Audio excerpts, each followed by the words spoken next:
let's talk about sleep. Sleep is also a very important thing. I think a lot of people downplay in their lifestyle.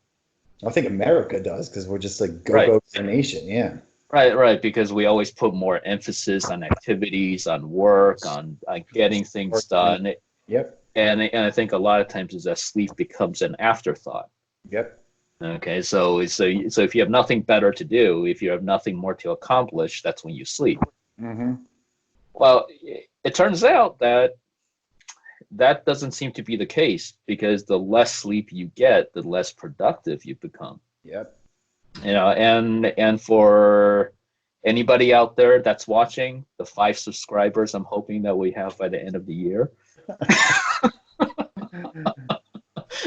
is well, both of us, we just watched this excellent talk by Dr. Matt Walker. He's a scientist, PhD in sleep, on TED Talks, who gave a wonderful talk about the importance of sleep Yep. and the benefits of sleep and the detriments of not getting enough sleep. Hmm. Um, if you go back to one of his older talks, it's actually very funny. He starts the talk with the word testicle. Gets your attention, you know? It gets our attention because he did a study that showed that men who sleep more than 7-8 hours a day usually have a larger testicular volume than men who sleep less than 7-8 hours a day. Yep. And that's because the less sleep he was saying suppresses testosterone, which Right. the shrinkage. Yeah. So yeah. So if not for anything, for people who are worried about their sexual being, sleep is very important. It's okay to go Uh, to 9 p.m. people. right. But the other thing he mentioned was that sleep is also very important in terms of prepping your brain to learn new things. Yeah. I actually have a firsthand experience about that. The second he said that, I was like, I remember that. So when I was still in my undergrad, William Patterson, I remember I took calculus in the summer, so it was accelerated. But there were so many times that I would be like stuck on this problem, and I'd be working on it at night or whatever, and then I would actually wake up the next day and have the solution in my head and go and try it, and it worked. That probably happened like 5 or 6 times during taking Right. calculus. So it's Right. just proof right there that it works. And they even say the Yeah. best studies right before bed. Yeah. And I wished I learned this back in college. Okay, because it turns out that all those all-nighters I pulled I never. preparing. Yeah, those all-nighters that I pulled in college, medical school, preparing for an exam, preparing for something. It it it it, turns out that these, Counterintuitive. yeah, it's counterintuitive. Because again, sleep is very important in terms of prepping your brain to learn new things, but it also sleep also helps you consolidate or to cement that learning. Yeah. So sleep is when you move that information from your short-term memory to long-term memory. Hmm. And then the other thing I learned, watching this talk yesterday was also sleep is also when your brain tries to process and integrate this information. Yeah. So this is probably why after a good night of sleep, you find solutions to problems that you've been wrecking your brain all day, the day before trying to find. This is happening to me a couple of times. Is I forgot where I put my keys, and then after a good night's sleep, all of a sudden you remember. Yeah. Yeah.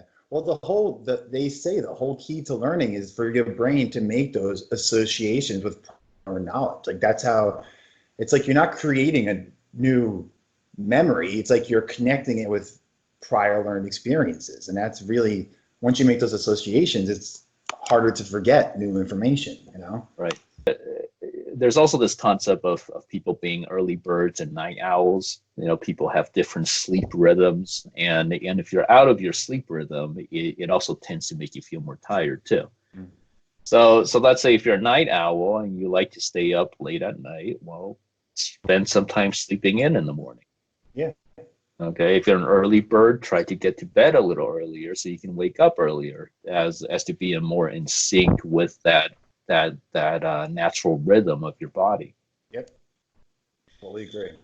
Yeah, then the other thing about sleep that's very important is that there's a very strong connection between sleep and chronic disorders. Not getting enough sleep upregulates a lot of hormones, Yeah, that causes weight gain. So yeah, so it so it oh, yeah, yeah, so it increases your stress hormone level, your cortisol level. At the same time, it increases your hunger hormone. mm, It increases ghrelin, which yeah. triggers When I more lack enough hunger. sleep, I'm like, oh, I'm starving the next day, like Right, all day. Like I just keep eating. I'm just like, why am I not full? Yeah. right, So, right. Because it increases ghrelin, which is your hunger hormone, and it decreases leptin, which is your satiety hormone. mhm. So yeah, so this is why it's very important to sleep. They have done studies looking at third shift workers, people who work the overnight shifts, probably considered the unhealthiest group of people. Okay, a disproportionately high number of night shift workers have chronic diseases. Okay, again, talking about diabetes, heart disease, other cardiovascular disease, autoimmune conditions, Mhm. you know, you name it, it's always higher in people who work on the opposite schedule. Yeah. I mean, you So experienced it too when you were in medical school, the hours you had to put in. Like, I mean, doctors even, like they work these really long, crazy hours. Or I know a lot of nurses, like they'll work like 3 long night shifts, but then like, have 4 days off, but their sleep's all thrown off. And it's just like, these are right, people taking care of other people's lives. Like, and then when it's really, and that that's why in the past few years they had to make a lot of changes in terms of doctor work hours. yeah. Because they do find that if you are sleep deprived, you tend to make poor judgments. Well, makes sense, and this is with everything in life. I think if you don't sleep enough, you're not going to make the best judgment on anything, including the food items that you eat. Oh, I always crave like sweets so much more when I like don't sleep. Chocolate, again, chocolate. Don't give me chocolate, people. Oh.